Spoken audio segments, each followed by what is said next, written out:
Hey everybody, I'm Anna McEwen.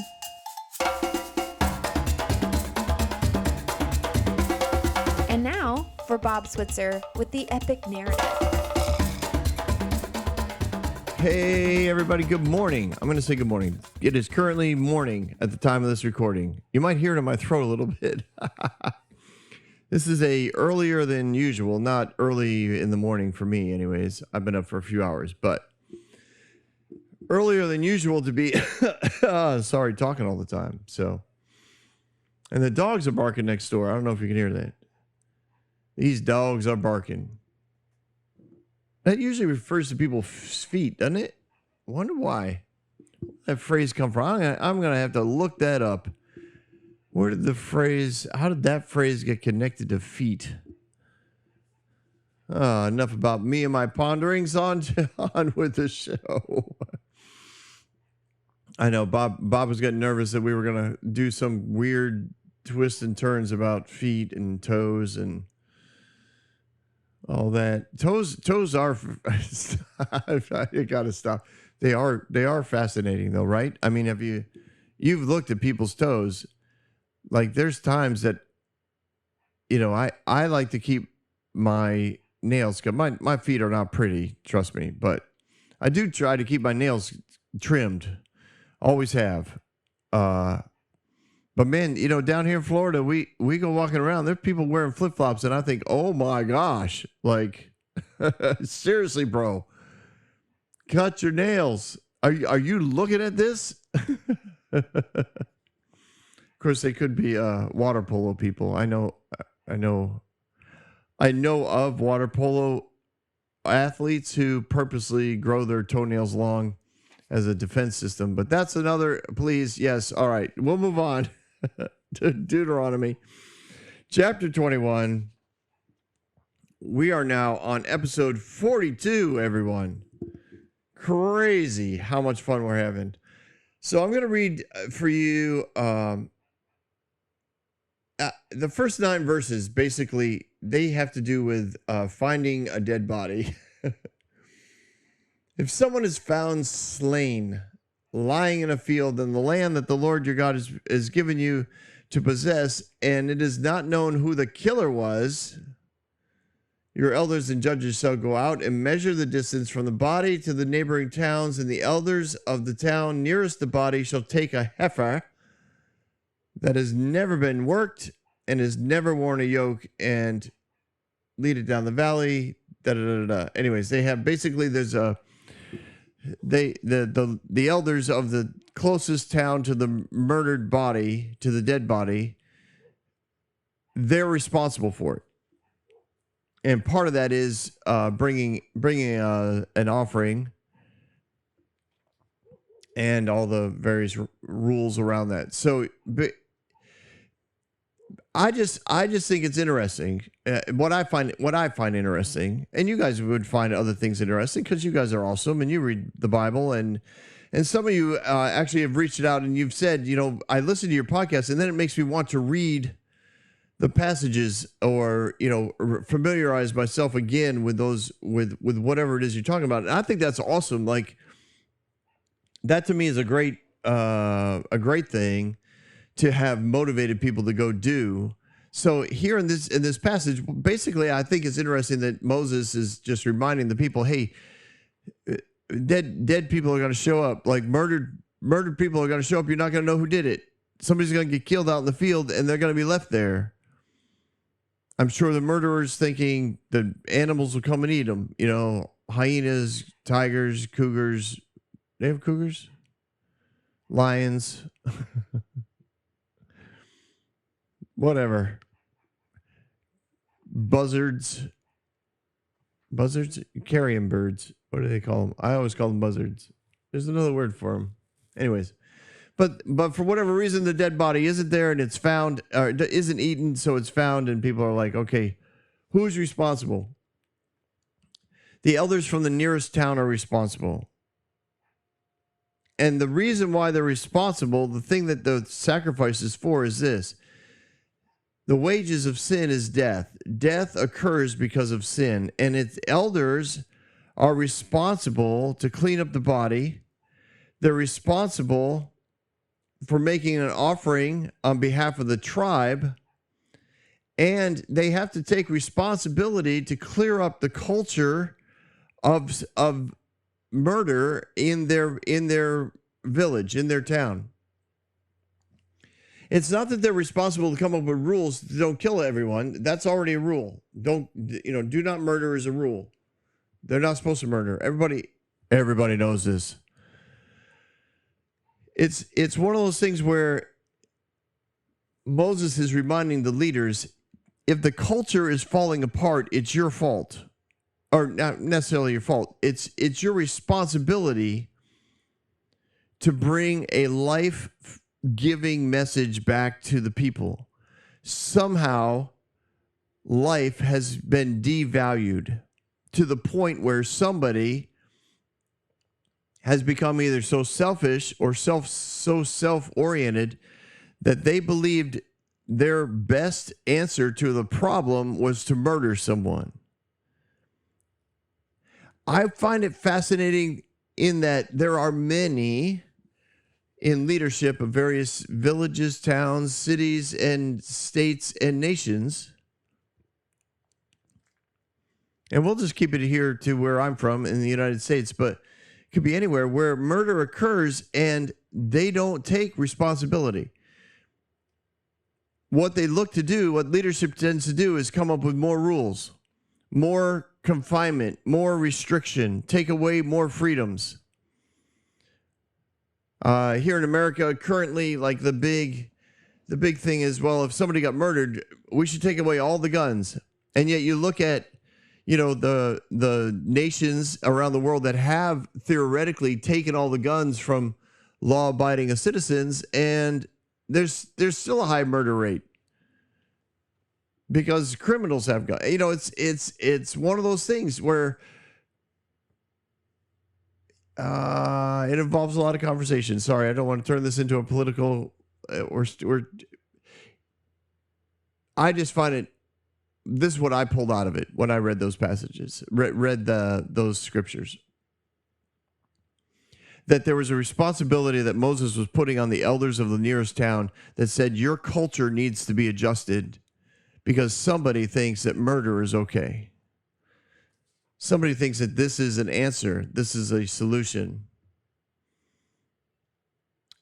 And being in charge, being an elder, carries with it a responsibility, even if it's, quote, a random act of violence.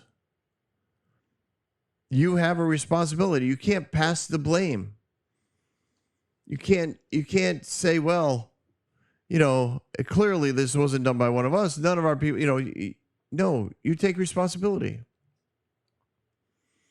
And in lesser senses, that happens to there's a lot of leaders, whether they be business leaders or religious leaders or, church leaders, where something's going culturally wrong within the community, within the atmosphere of the work environment. And they don't take responsibility for it. They pass the responsibility. They pass the blame. They often, right? I know this, preachers will often do this. They'll have trouble with, we'll call it, something simple like church attendance. And they blame it on society. And sometimes they try and solve the problem through programming, but it's not a programming thing.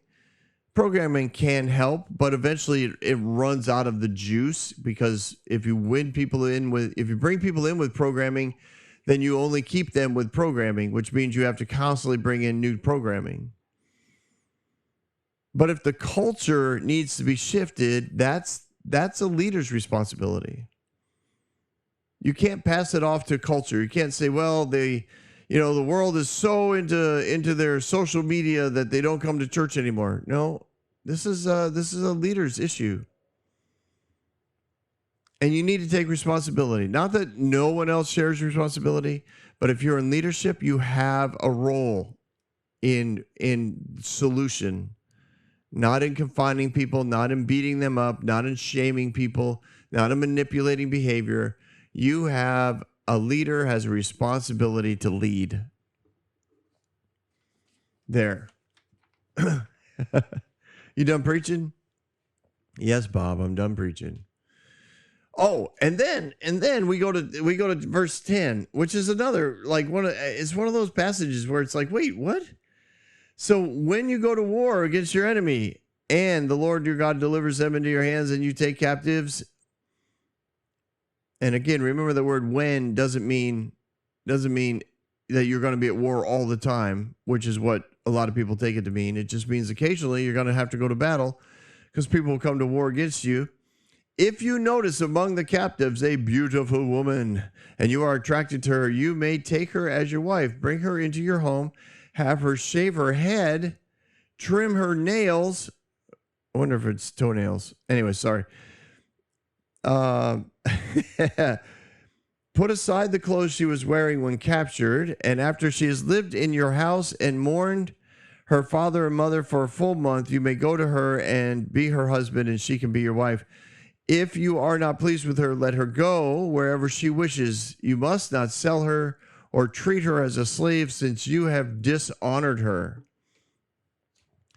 This is fascinating to me on several levels. One being that he is telling people that they can marry foreigners, which is something that I'm pretty confident we've covered before as something they weren't supposed to do. But here he's like, listen, you're going to go to war.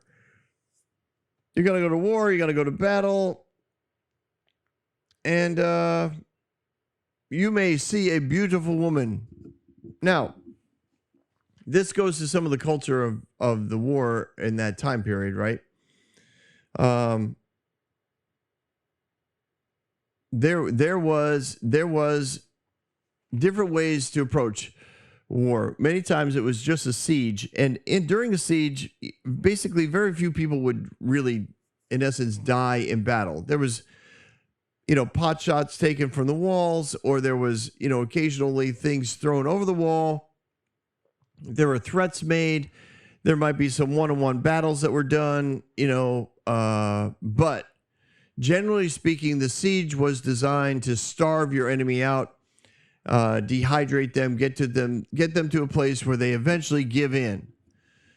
And when they give in, you make arrangements then to take over the city. So you may send all the men, send them in exile, make them prisoners, slaves, or whatever. And then the women,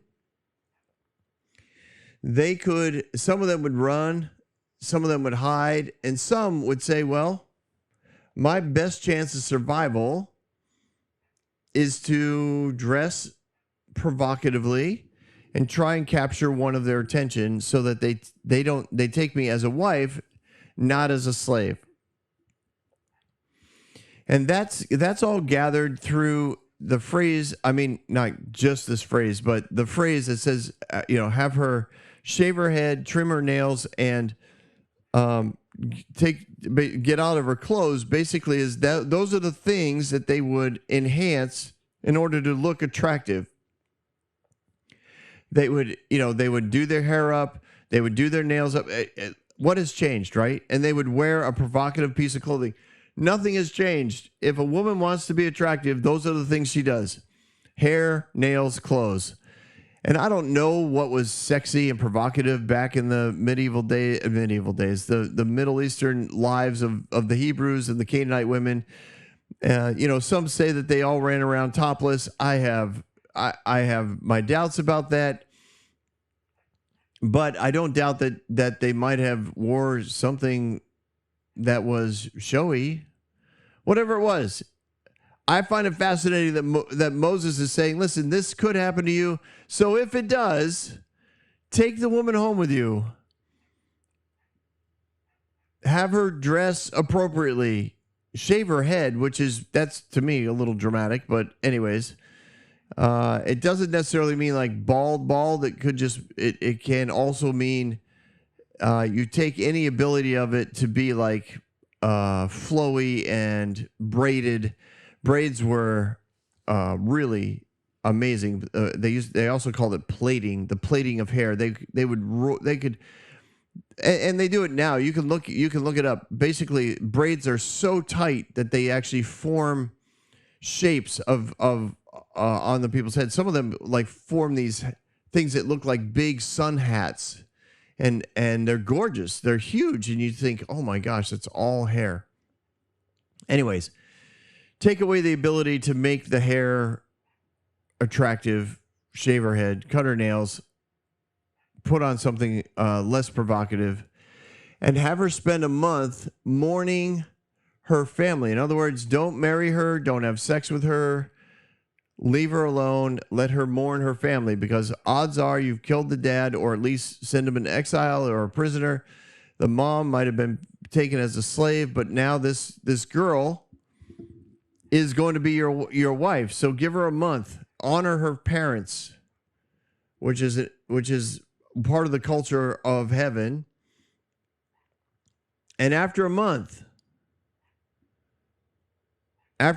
even in some cases, these girls have already been raped, but after a month of not being with a man, if you don't find her any attractive anymore, because a lot of times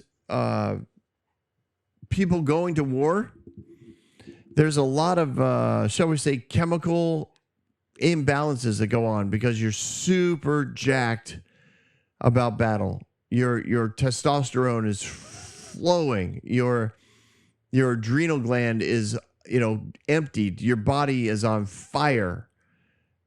And rape is something that, for whatever reason, seems like a great idea to a lot of people in battle.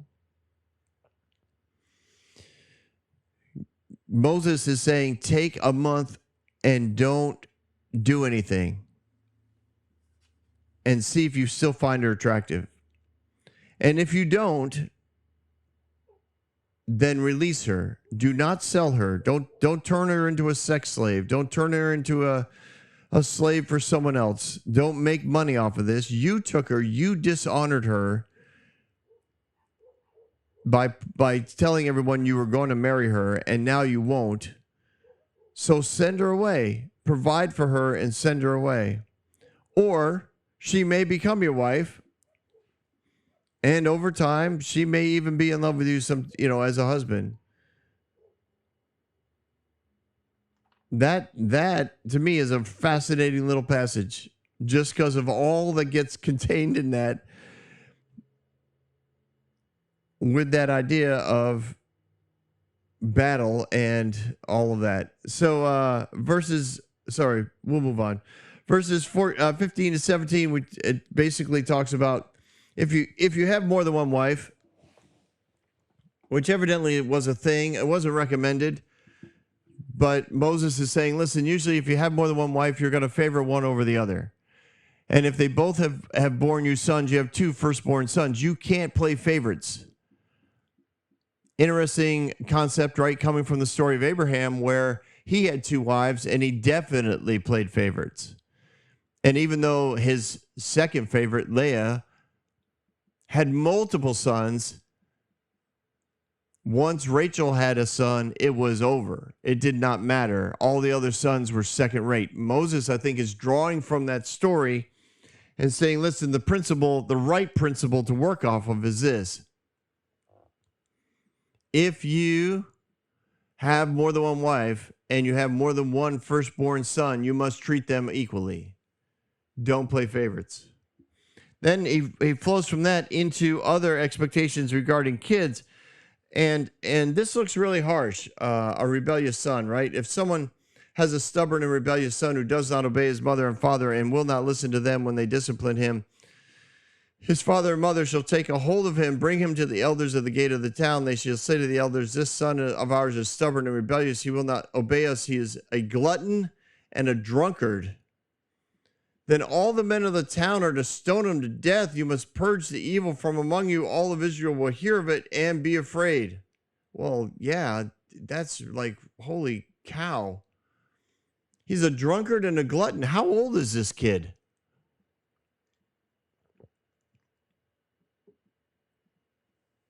He's old enough to drink, I guess, and eat a lot. This is an interesting take on what rebellion looks like. It looks like somebody who is selfish. Gluttony and drunkenness perpetuate themselves into more and more gluttony and drunkenness. One of the, one of the many aspects of gluttony is they just keep eating. And when they, interview them or they go on the Discovery Channel and have a TV show, they talk about how much food means to them. They're compensating for all kinds of other issues that might be going on, whatever. The bottom line is they won't stop. They're not willing to do what's necessary to get the help necessary to stop. This has nothing to do with whether or not they're fat. That's not my point. Fat often goes hand in hand with gluttony, but it doesn't have to. This is about selfishness. That's what rebellion is. Rebellion is selfishness. It's victim mentality. Drunkenness, same thing. I'm going to get up in the morning. I need a drink. In order to make it through the day, I need a drink. In order to get through the afternoon, I need a drink. When I get home, I need a drink.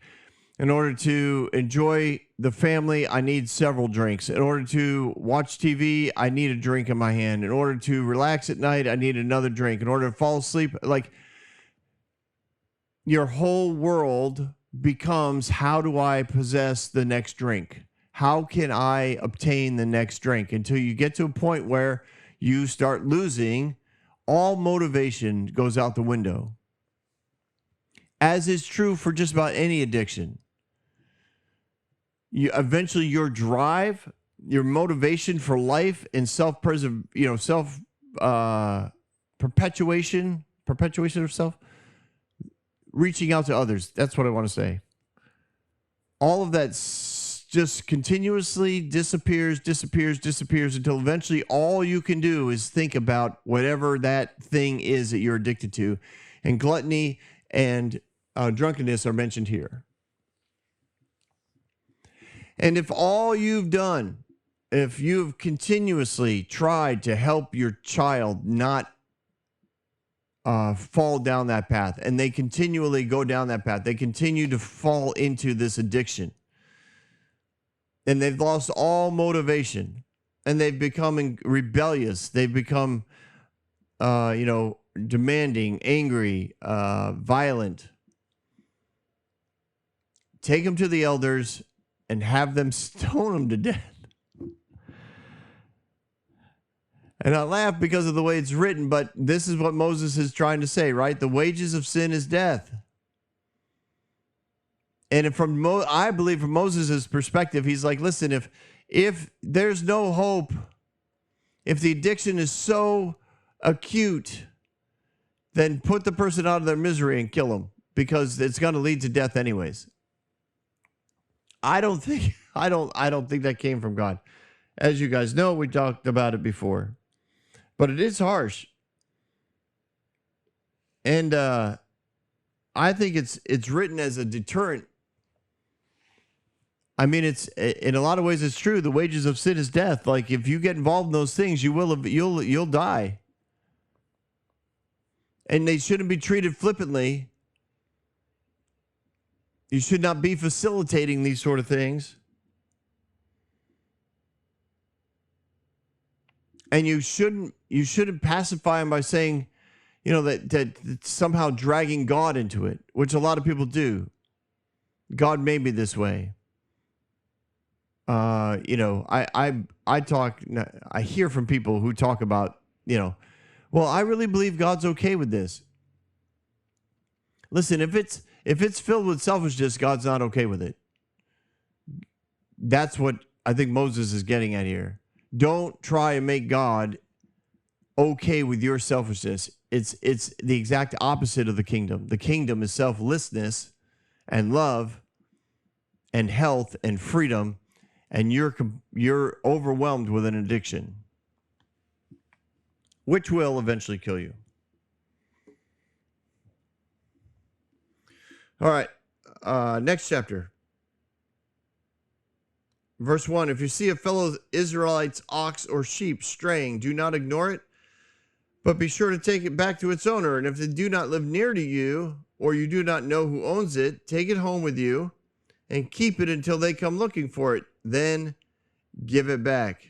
Do the same if you find a donkey or a coat or anything else you've lost. Do not ignore it.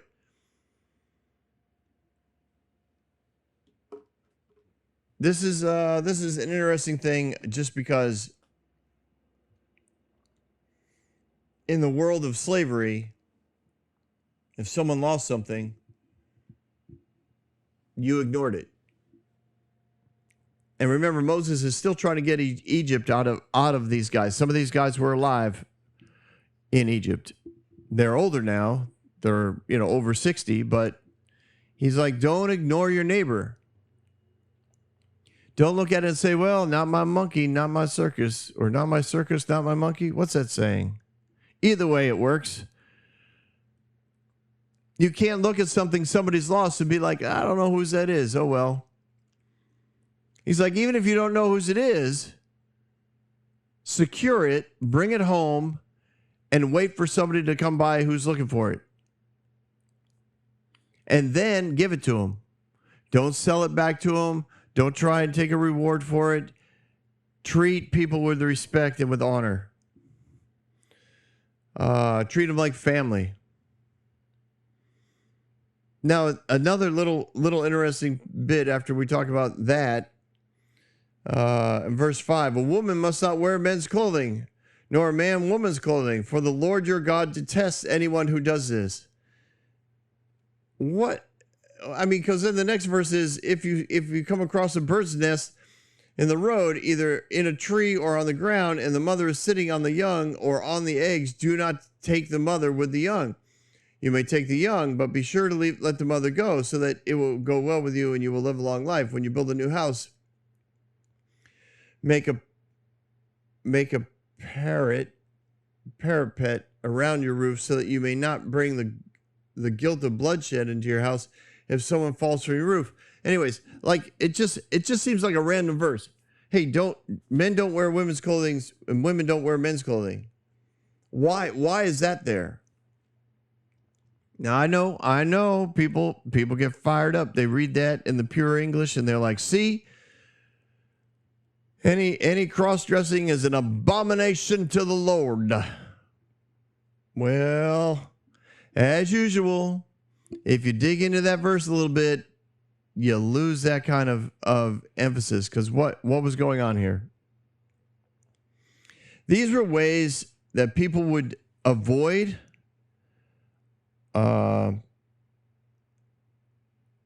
going to war or participate in going to war or battles.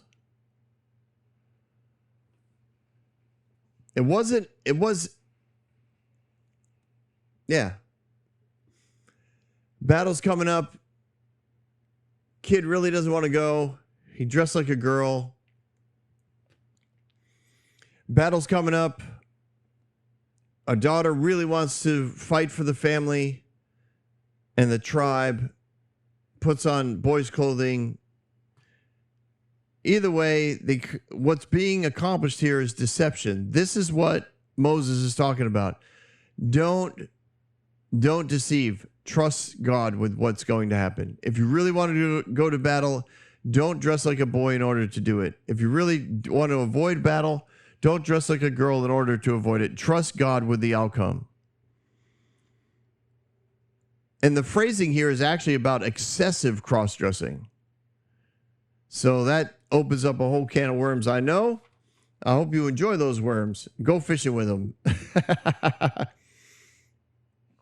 But it was not, the literature here is not a no, never, ever, or God will hate you. It's please don't do it. Don't be deceptive about it. Be careful with the example that you're setting, that sort of thing. And then we got some more about marriage. Remember, last chapter we dealt with marrying a foreigner. So I just got to skip down to verse 13. If a man takes a wife after sleeping with her and dislikes her and slanders her and gives her a bad name, saying, I married this woman, but when I approached her, I do not find proof of her virginity, then a young man's father and mother shall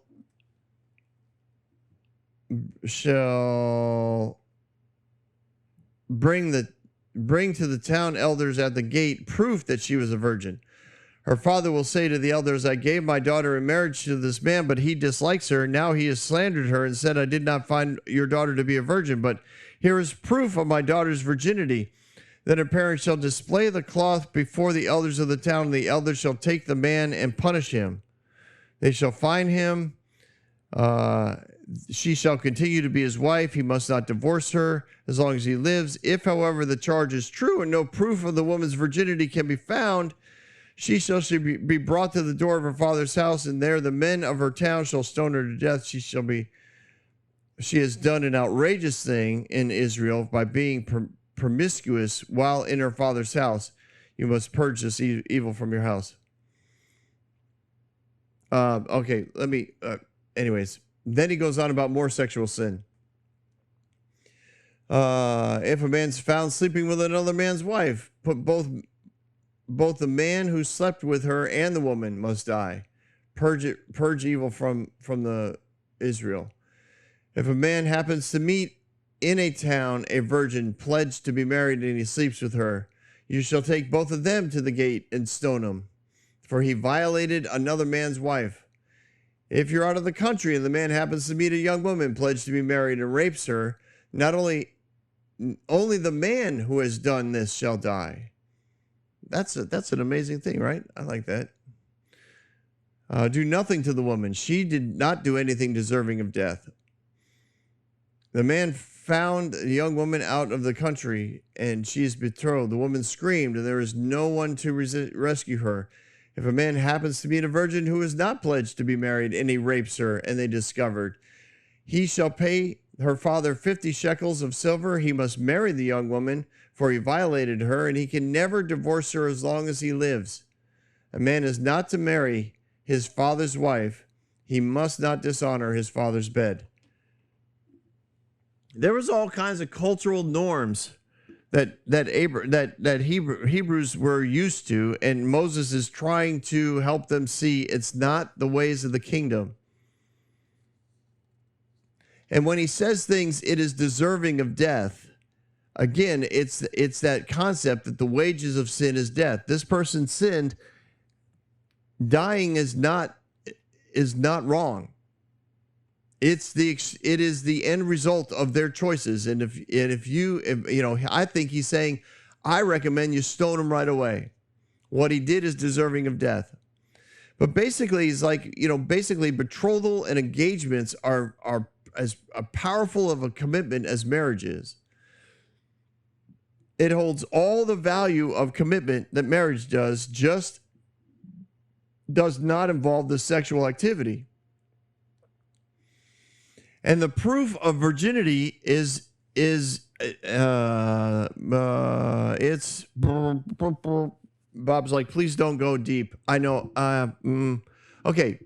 Proof of virginity is something that a lot of cultures have had. It's not just a Hebrew thing. A lot of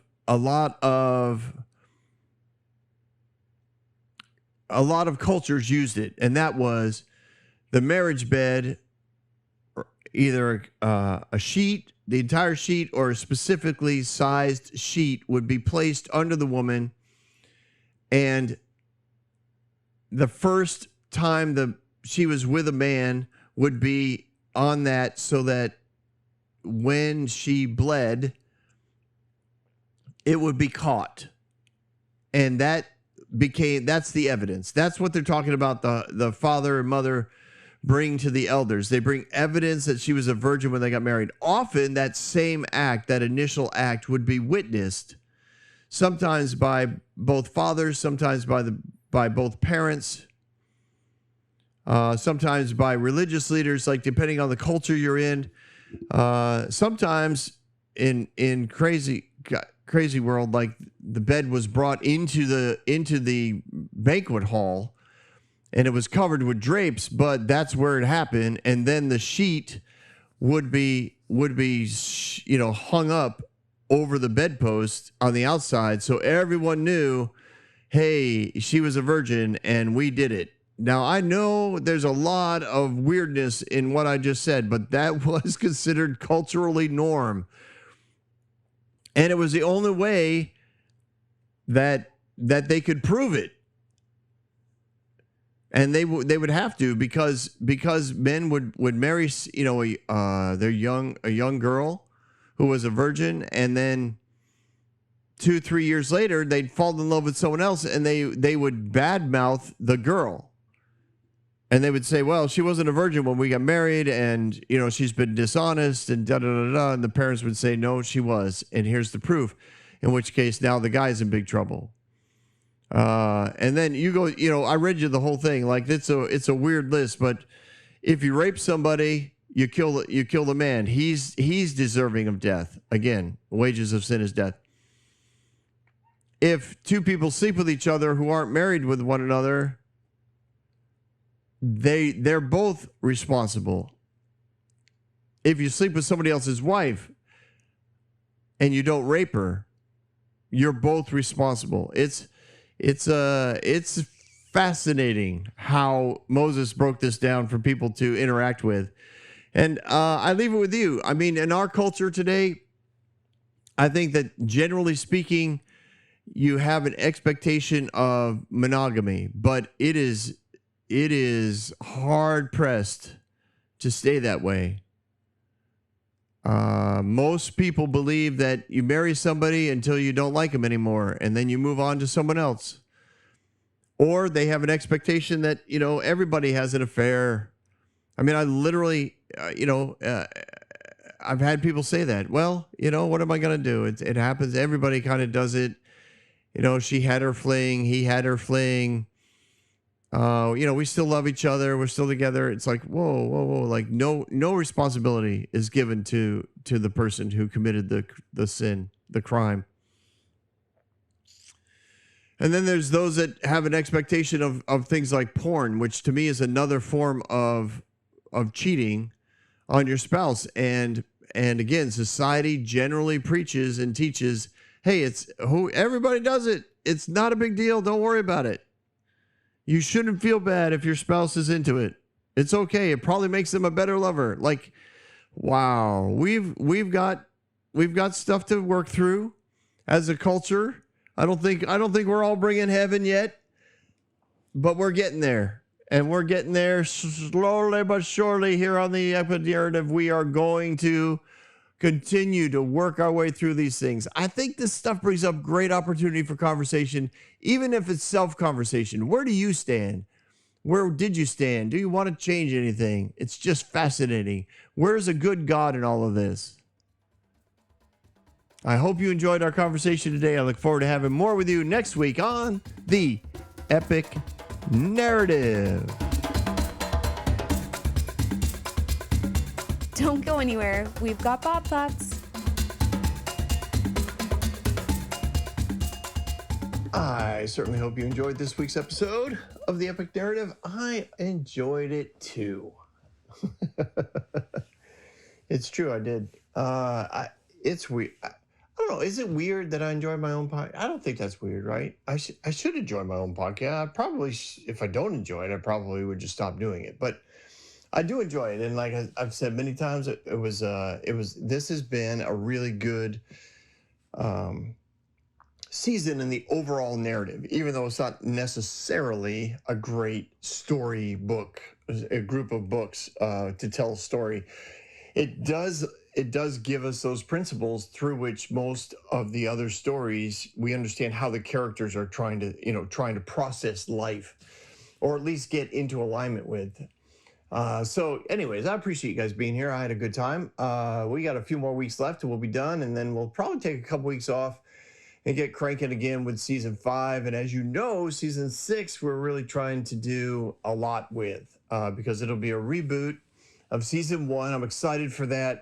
There's multiple things that I listen to and I think, oh, I could do better. Or I'd like to add a little bit more there, complete those thoughts, that sort of thing. So I'm kind of looking forward to that. I don't know if I'll do that, 10 years from now with everything, but at least for rebooting season 1, I think it'll be great. We'll leave season 1 where it is.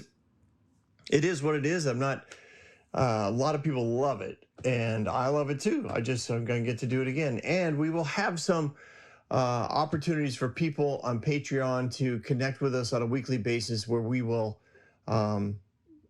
we being me, will get together with whoever can at that time, and we will get together weekly and we'll talk about the episode that just aired. And then we will, get to interact around it, because I think that that's important, that we start understanding as a community what it means to have a good God all through time and not be afraid of the Old Testament. And you don't have to have listened to all the other episodes in order to do that. You'll just being willing to keep up on season 6 will be all you need. And if you're a few weeks behind, no one's going to stop you from joining us. Also hope to write a study guide to go along with that. That will, of course, enhance your listening pleasure. Till then, though, please sign up and get connected to the Epic Narrative Facebook page. This is a page that I really want to start gaining some traction in. I try to post in it at least 3-4 times a week. Sometimes they are, I repost my TikTok questions that I'd love to get interactions around. I will also post the latest episode there, at least the Apple Podcast link. It's on all podcast sites. I can't do that, but I will post the Apple Podcast link. And let's do this together. Let's get a community built around the processing and interaction with the good God, even in the Old Testament. Let's figure that out. It's a fun ride. I appreciate those of you that have stuck with us. There's about 1,000 a month. So I don't know. It's about 250 people a week that do it on a regular. We have many other, many that come in late. They binge. They play catch up, that sort of thing. But generally speaking, about 250 of us gather every week to listen. So let's start connecting. So yeah, check out the Facebook page. I hope you guys had a fabulous weekend. I look forward to the next episode, which will be coming out soon. Have yourself a great afternoon and or morning or evening if it's nighttime for you. Either way, I look forward to seeing you again next week on the Epic Narrative.